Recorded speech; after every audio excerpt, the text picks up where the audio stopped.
याद है स्क्रिप्ट सब याद है? फुटेज टाइम पे पहुंच जानी चाहिए। जी editor needs time for editing. We understand.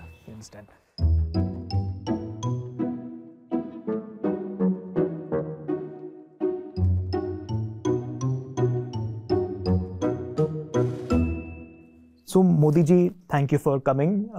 मैं वैसे आपको इंटरव्यू करने में थोड़ा सा नर्वस फील कर रहा हूँ। Nothing new. बट शुरू करते हैं आपके बचपन से। तो जो आपके अपने प्री पीएम प्री सीएम वाली जो ज़िंदगी है उसके बारे में थोड़ा बताइए, और वो रूरल इंडिया से कनेक्ट करिए ना। देखिए खुशामद जी भैया, अब तो सब जानते कि मैं नॉन बायोलॉजिकल हो गया, लेकिन एक ऐसा टाइम था जब मैं बायोलॉजिकल था। देखिए लोग पता नहीं उनको पता है कि नहीं कि मैं एक बहुत गरीब परिवार से आता हूँ, एक बहुत छोटे से गांव में पला बड़ा हूँ मैं। तो बचपन में ना मैं बहुत तेज था, क्लास में सबसे तेज। लोग ऐसे पढ़ते हैं, मैं ऐसे पढ़ता था, ऐसे यू नो। कैसे ऐसे What does this even mean? Mean ऐसा है खुशामद भैया, 0 ढा माइनस ढा क्या हुआ? 0 ढा माइनस 0 ढा माइनस ढा हुआ 0 चाहिए? नहीं, तो आप ऐसे पढ़ते थे आप। वाह तो ढा वापस दिया, 0 से बच गए। थैंक्स मोदी जी। तो आप ऐसे पढ़ते थे, विच मेक्स परफेक्ट सेंस, क्योंकि आप सबसे तेज थे। और लेकिन ये सब आपको आपके टीचर्स कहते थे? नहीं, वो एंटी नेशनल थे, वो मुझे भरा बुरा बोलते थे, जैसे सब बोलते। मैं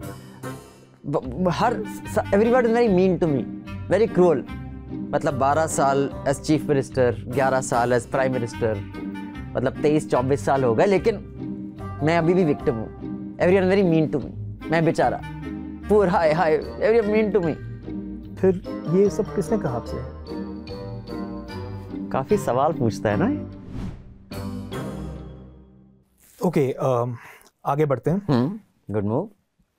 मोदी जी, आप इतना टाइम देश की सेवा में लगाते हैं, बहुत बिजी रहते हैं आप, लेकिन फिर भी लोग आपको ऐसे ट्रोल करते हैं, आपको अलग अलग नाम देते हैं, कहते हैं कि आप वो डिक्टेटर हैं, कम्युनल हैं, ऑटोक्रेटिक हैं, अंबानी अदानी के वो परम मित्र हैं। सवाल पूछिए, अंडरस्टूड। तो मैं सवाल इस सर, आप इस सबसे डील कैसे करते हैं?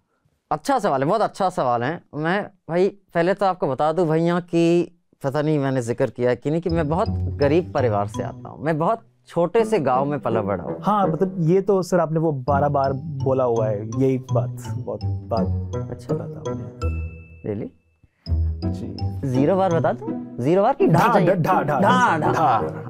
आप बहुत गरीब परिवार से आते थे। तो जैसा कि मैं कह रहा था कि जब लोग मुझे गालियां देते हैं, मैं कहता हूँ भाई दे ही रहे ना, कुछ ले तो नहीं रहे।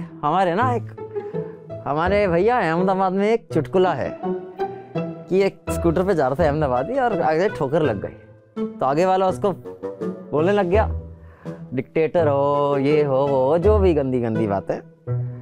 तो लोगों ने बोला भाई आप तो इतने सुशील, कुछ कहते नहीं, आप इतने मतलब पीसफुल टाइप के, आप कुछ कहते क्यों नहीं, कुछ करते क्यों नहीं? तो उससे बोला कुछ दे ही रहा है ना, कुछ ले तो नहीं रहा। तो ये है अहमदाबादी एटीट्यूड।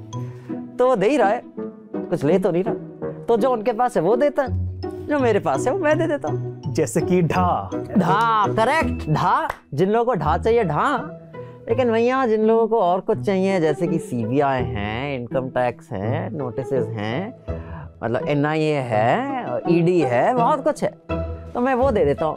फिर उसमें इतना वो मतलब बिजी हो जाता है ना, बिजी, कि फिर वो गाली देना भूल जाता है।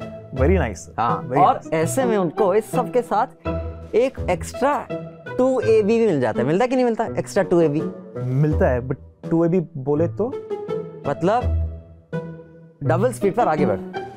ओके मोदी जी, मैं जैसे अभी आपके सामने बैठा हूँ तो मुझे बहुत एंग्जाइटी हो रही है, और मुझे पता नहीं कि मैं नाविका, अर्नब, सुधीर, रूबिका इन सब की तरह चाटुकारिता कर पा रहा हूँ या नहीं। So if I am unable to do it, I apologise in advance. लेकिन मेरा सवाल ये था कि क्या आपको भी कभी एंग्जाइटी होती है? देखिए, हमने एंग्जाइटी का जिक्र किया तो मुझे एक किस्सा याद आया कि देखिए, मैं बहुत गरीब परिवार से हूँ, बहुत छोटे से गांव में पला बड़ा हूँ। Oh really? First time hearing this. पहले कभी सुना नहीं। This is brand new information. नहीं, ब्यूनी। तो अब और मुझे एंग्जाइटी फिर कभी नहीं हुई, बस 2002 में ना, तब मुझे थोड़ा सा एंग्जाइटी हुआ था। जी, वो 2002 तो काफी इवेंटफुल साल था ना, मतलब वो मुझे याद है गुजरात इलेक्शंस, गोधरा। नहीं, वो सब सॉर्टेड था उससे। ओके देखिए भैया, 2002 में जानी दुश्मन फिल्म रिलीज हुई थी। हाँ, आपने उसके VFX पता नहीं देखा कि नहीं देखा, सोनू निगम की एक्टिंग। भाई मैंने वो एक्टिंग देख के मुझे अचंभा हो गया, आश्चर्य हो गया मुझे कि ये जो ऊर्जा है, स्पेशल VFX, ये देख के मुझे अंदर से एंग्जाइटी होने लगी। एंग्जाइटी तब ही हुई थी, first and last time. Sir, जानी दुश्मन देख के तो किसी को भी मतलब एंग्जाइटी हो सकती है, मतलब। लेकिन मैं आपको एक बात बताऊं खुशामद जी, भैया मुझे लगता है कि मेरी फुल नहीं, अभी तक मुझे रिस्क टेकिंग एबिलिटी बहुत है। मेरी रिस्क टेकिंग कैपेसिटी अभी तक फुल्ली यूज नहीं हुई है। तो मतलब और रिस्क लेना बाकी है? वो डीमोनेटाइजेशन काफी नहीं था? देखिए भाई, वो मेरे लिए रिस्क नहीं था, वो बाकियों के लिए रिस्क था। लोगों के धंधे चौपट हो गए, मतलब रातों रात शादियों में कैश ही गया। So funny it was. It was तो लेकिन वो रिस्क मेरे लिए थोड़ा ना था। मैं बोल रहा, मेरी रिस्क टेकिंग कैपेसिटी अभी तक पूरी यूज नहीं हुई है, वो करना बाकी है अभी। और रिस्क क्या है, मतलब, और कैसे लेंगे आप जो आपने नहीं लिया है? इंटरव्यू। देखिए भैया, इंटरव्यू देना बिना कोई प्रेपरेशन, बिना कोई, या press conference, full press conference, बिना स्क्रिप्टेड सवाल, बिना कुछ, जस्ट मतलब सवाल पूछो, जस्ट आस्क बॉस, पूछो सीधा। इमेजिन रिस्क, उतना रिस्क, इतनी ऊर्जा आएगी अंदर से, ऊर्जा, वो जो ऊर्जा होगी दोनों के बीच की ऊर्जा, और अब सवाल ऐसे आएंगे, सवालों में ऐसे दूंगा, वो जो रिस्क टेकिंग एबिलिटी है ना, वो फुल यूज नहीं हुई है। तो व्हाट्स स्टॉपिंग यू? मतलब देखिए, मेरी रिस्क टेकिंग कैपेसिटी तो है, लेकिन सामने वाले की भी रिस्क टेकिंग कैपेसिटी होनी चाहिए ना। मतलब मैं तो रिस्क ले लूं, सामने वाला रिस्क लेने को तैयार है कि नहीं, दैट्स द क्वेश्चन। इसमें क्या है यार, मतलब लाओ असली क्वेश्चन मैं कर देता हूँ। अच्छा, जीनो ढा चाहिए, ढा सर, मतलब सॉरी। देखिए, रिस्क लेना एक अलग चीज है, उसका जो रिजल्ट है ना आगे क्या होगा, वो कैपेसिटी बहुत कम लोगों में है। अगला सवाल तो पूछ लेंगे आप, लेकिन उसके बाद क्या होता है ना, वो कैपेसिटी लोगों में नहीं है। You see, that's the thing.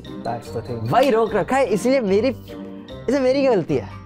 मतलब मैं तो चाहता हूँ बड़ी से बड़ी रिस्क लूं, आगे वाले लेने को तैयार ही नहीं है। तो उसमें तो सर सामने वाले की गलती, आपकी गलती तो है बिल्कुल, never my fault।